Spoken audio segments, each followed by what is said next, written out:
Bonjour tout le monde, aujourd'hui on démarre une nouvelle mini-série de vidéos et cette fois sur le Wash & Go et en particulier le Wash & Go sur cheveux crépus 4C.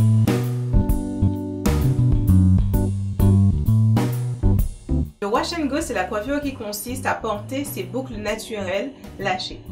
Ce qui veut dire pour les cheveux crépus qu'au lieu d'avoir un braid out ou un twist out ou tout simplement les cheveux étirés avec des nattes ou des vanilles après le shampoing, on va appliquer du gel ou d'autres produits pour mettre en valeur nos mini bouclettes ou ondulations et porter les cheveux comme ça.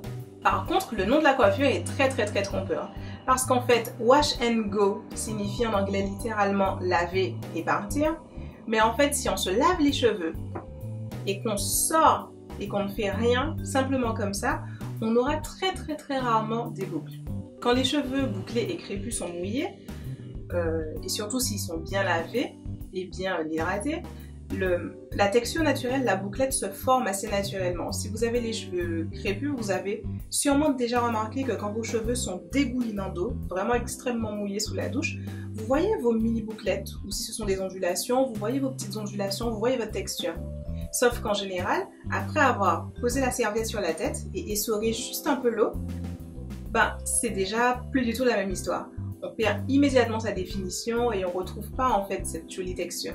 Donc finalement la coiffure Wash & Go consiste à appliquer des produits sur les cheveux. Alors quels produits, ça c'est une autre histoire. Mais en tout cas à appliquer des produits sur les cheveux pour faire en sorte que en séchant, les boucles restent. Boucles, bouclettes, ondulations, encore une fois, quel que soit ce que vous avez. Mais voilà, en général il faudra appliquer des produits. Il faudra faire quelque chose à vos cheveux pour assurer qu'en séchant, ils vont garder leurs bouclettes, ils vont garder ce joli aspect en fait qu'on a quand les cheveux sont encore trempés. On démarre juste après un soin avec des cheveux propres et bien nourris. C'est très difficile de réussir en Wash & Go en mettant des produits hydratants sur les cheveux. Donc que ce soit lait hydratant, crème hydratante, beurre, huile ou quoi que ce soit, en fait pour obtenir un beau Wash & Go, il faut qu'il n'y ait absolument rien entre l'eau qu'il y a sur les cheveux et le gel qui va servir à fixer les boucles. Pour m'aider à être mieux organisée, je garde les grosses vanilles que je fais en général en démêlant dans les cheveux et pendant tout le processus de mise en place du Wash & Go, je vais défaire une grosse vanille à la fois et appliquer mes produits. Ça me permet d'avancer pas à pas et de ne pas me retrouver avec des cheveux que j'arrive pas à gérer.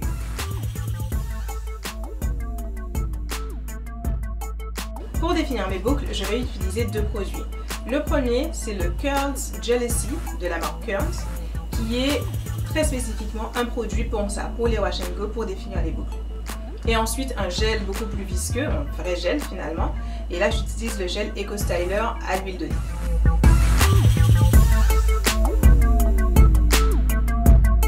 Donc, première étape, il faut remouiller les cheveux. Donc, on est sorti de la douche après le soin, on a essoré ses cheveux pour ne pas mettre de l'eau partout. Mais pour avoir un Wash & Go, pour avoir des boucles, il faut que les cheveux soient trempés. Pour chaque vanille, je prends un verre d'eau et je mouille complètement mes cheveux. Il faut vraiment qu'ils soient dégoulinants d'eau comme si vous étiez sous la douche. Ensuite, j'applique le Curls Jealousy. J'utilise mes mains pour caresser les cheveux vers le bas, du haut vers le bas, et les diviser un peu pour individualiser les boucles. Parce qu'a priori, quand on met le produit, certes, les boucles commencent à se former, mais il faut les aider un peu. Donc avec mes doigts, je sépare les cheveux, je lisse le produit pour qu'il prenne bien mes cheveux et qu'ils soient bien répartis partout.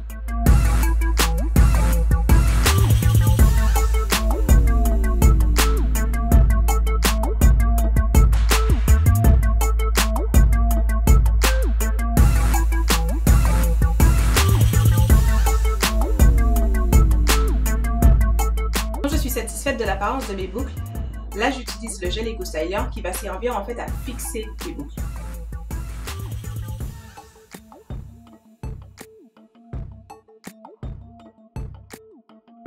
D'abord l'eau pour faire apparaître les boucles, le Curls Jealousy pour les mettre en valeur, pour les individualiser, pour les rendre plus belles, et le gel Eco Styler pour les fixer. Et je continue ce processus sur toute ma tête, vanille après vanille. Pour un Wash & Go, c'est important de ne pas, surtout quand on a les cheveux cassés, ne vous attendez pas à avoir des cheveux bouclés. Quand les gens vont vous voir dans la rue, ils vont pas avoir une fille aux cheveux bouclés. C'est extrêmement important, il faut être à l'aise avec sa texture. Ça ne ressemble pas à un wash and go de cheveux bouclés.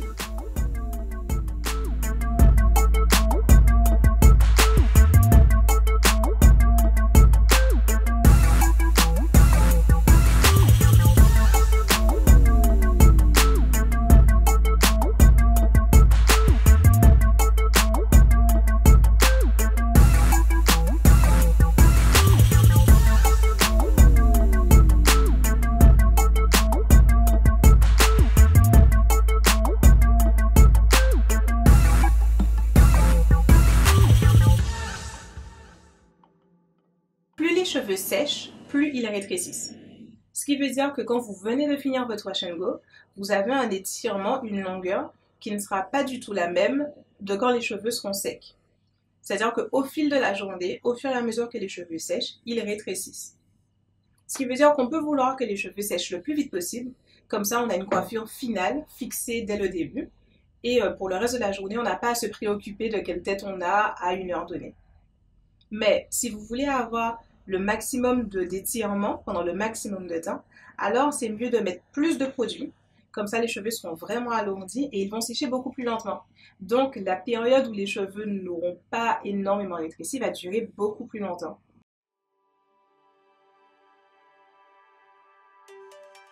Ce qu'il y a vraiment de magique et d'incroyable avec les cheveux crépus, c'est qu'ils rétrécissent. On sait tous qu'ils rétrécissent et on sait que ça se fait sous l'action de l'eau. Donc, quand on sort de la douche, après le shampoing, qu'on a les cheveux mouillés, on voit bien qu'ils sont beaucoup plus courts qu'ils le sont d'habitude. Et moi, ce que je trouve vraiment exceptionnel, c'est que même cet état-là, quand les cheveux sont trempés en sortant du shampoing, c'est pas du tout encore le shrinkage maximal. En fait, les cheveux atteignent leur shrinkage maximal quand on les laisse complètement sécher en liberté, libre. Et c'est l'expérience que j'ai faite avec ce dernier wash and go et j'ai adoré le faire parce que vraiment, je passe de cheveux qui m'arrivent au milieu du dos quand ils sont étirés à un peu une tapered cut, une coupe à la Garçonne, et on dirait absolument jamais que j'ai les cheveux aussi longs. Je trouve ça assez génial.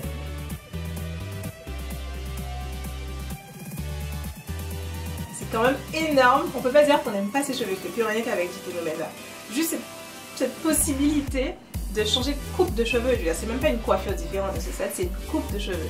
Le fait de pouvoir changer de coupe de cheveux du jour au lendemain sans couper ses cheveux, que demander de plus, vraiment, c'est génial. Voilà, c'est tout pour cette première vidéo sur le wash and go. J'espère qu'elle vous aidera, j'espère que ça vous donnera envie d'essayer vous aussi le wash and go sur vos cheveux crépus cassés. Voir un peu ce que ça donne, vous familiariser avec votre texture, apprendre à aimer votre texture telle qu'elle est. Et on se voit dans la prochaine vidéo où je vous montrerai une alternative pour avoir un wash and go beaucoup plus étiré. Shrinké quand même parce que c'est un wash and go, mais beaucoup plus étiré que ce que votre texture naturelle simple devrait. Voilà, on se voit dans la prochaine vidéo. Bye bye!